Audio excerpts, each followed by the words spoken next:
So we're in Aruba, and Patrick is giving this message, and he says, you don't beat people on their best days, you beat them on their worst days. But then he explains it in this fashion. He says, I want you to rank your best day from 0 to 10. Write down when you're like you're having one of your best days. What do you normally do on a best day? Like maybe you may have 110 here, but what's your normal, like, man, I'm in the zone. Let's say it's a 9. Let's say it's an 8, right? He says, awesome, rank your best day. But here comes the lesson, guys. Okay, here comes the lesson. Here's the gap, right? The gap. And he says, write your worst day. Like on your worst day, what are you? And some people say, man, I'm a 1. I'm a 2. My worst day is probably a 4, right? So people are giving different answers. He says, you don't beat people on their best days. You beat them on their worst days.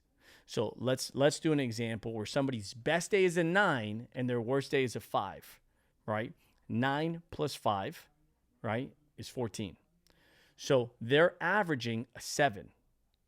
Follow? Best day is a 9, worst day is a 5. 9 plus 5, 14.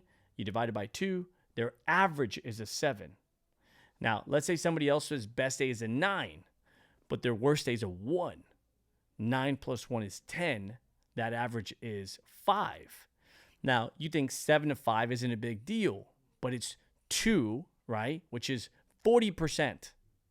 40% more. I want you to think about that, right? So if somebody makes 40% more income, if somebody gets 40% more results, if somebody gets 40% stronger, loses 40% more fat, saves 40%, makes more income by 40%, reads 40% more books, if you could buy something for 40% less, if you can get a 40% return better on a certain investment than another investment, right? Think about the long-term compound effect of 40%. Because it's not 40% one day, 40% compound. So now it's no longer 40%. And that was the day that I realized something for me. That, man, when you're having a bad day, how can you make your bad day better? To where on your worst day, no matter what, you go from a 1 to a 2. You go from a 2 to a 3. You go from a 3 to a 4. Like, man, my worst day, no matter what, I'm getting these things done, right? That requires a different identity. That requires more preparation. That requires you to raise your standards of what you expect from yourself. That requires maturity. That requires for you to learn how to play hurt. That requires for you to have a different processor, right? That requires for you to have different standards. And so for those of you that want to improve your life, don't just say, man, I really want to go from a 9 to a 10. That's great. Go from a 9 to a 10. But what's your consistent average that you can sustain for long periods of time? The difference between your worst day and your best day, that's your gap. And how you improve that worst day raises all of your performance so that you make that gap smaller. And what happens if eventually your worst day is a 7, your best day is a 10? Think about how much more effective you are.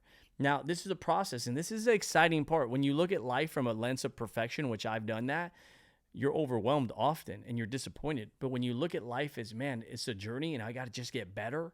I'm going to get a little bit better. And how do you do this? On a day when you don't feel like it, remember this topic and then say, man, you know what?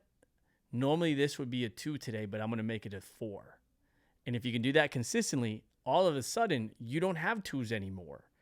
Your worst day is now a 4, and your real bad day is like a 5 or 6. So hope this gave you a different perspective. I know it did for me.